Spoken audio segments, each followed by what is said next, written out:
High, আমি আজকে কুমড়া পাতায় শুটকির বড়া বানাচ্ছি। এই বড়াগুলো খেতে খুবই অসাধারণ হয়। গরম ভাতের সাথে এগুলা খেতে খুবই ভালো লাগে। এগুলা একটু ঝাল ঝাল হয়। এই শুটকিগুলো হচ্ছে শীতল শুটকি। এগুলাকে আমি ভালো করে ধুয়ে নিয়েছি গরম জল দিয়ে। তারপর ছোট ছোট করে কেটে নিলাম। তার সাথে পেঁয়াজ কুচি, রসুন কুচি, কাঁচামরিচ কুচি, ধনেপাতা কুচি এগুলো আমি কুচিয়ে নিলাম। এরপর এখানে আমি হলুদের গুঁড়ো, মরিচের গুঁড়ো, লবণ, তেল পরিমাণ মতো তোমাদের যা লাগে তোমরা তা দিয়ে মেখে নেবে। মেখে কুমড়া পাতাগুলো একটু হালকা ভাপ দিয়ে নিতে হয়, তো ওটা দেখাতে পারিনি।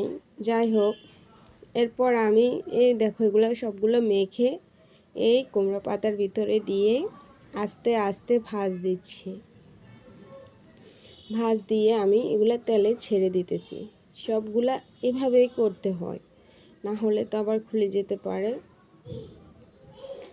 এই বড়াগুলো খুবই ঝাল ঝাল হয়, খুবই অসাধারণ লাগে গরম ভাতের সাথে খেতে।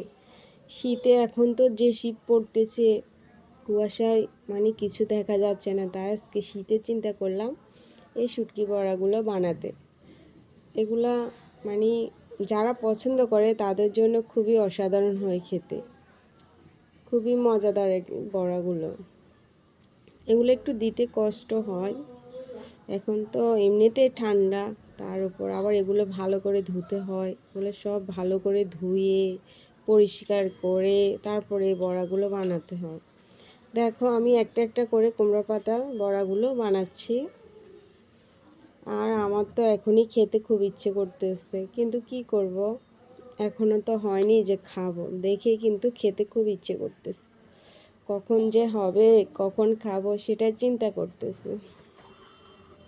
দেখি আমার ওই সময়টা কখন আসে, এগুলো কখন হয়, তারপরে ভাতের সাথে মজা করে খেতে পারবো। এই বড়াগুলো খুবই লোভনীয়, ঝাল ঝাল বড়া। শীতের বেলায় ঠান্ডা ঠান্ডা পড়তেছে, এখন এই বড়াগুলো খেতে খুবই ভালো লাগবে। দেখো এগুলাকে একটু উল্টে পাল্টে নিতেছি তাড়াতাড়ি হওয়ার জন্য। আর এদিকে আমি আমার জন্য রেডি করলাম অসাধারণ বড়াগুলো। আর এই দেখো ফুলকপি, ডাল, শাক, সাথে একটা মরিচ নিয়েছি। এগুলা মেখে আমি এখন খাবো মজা মজা করে।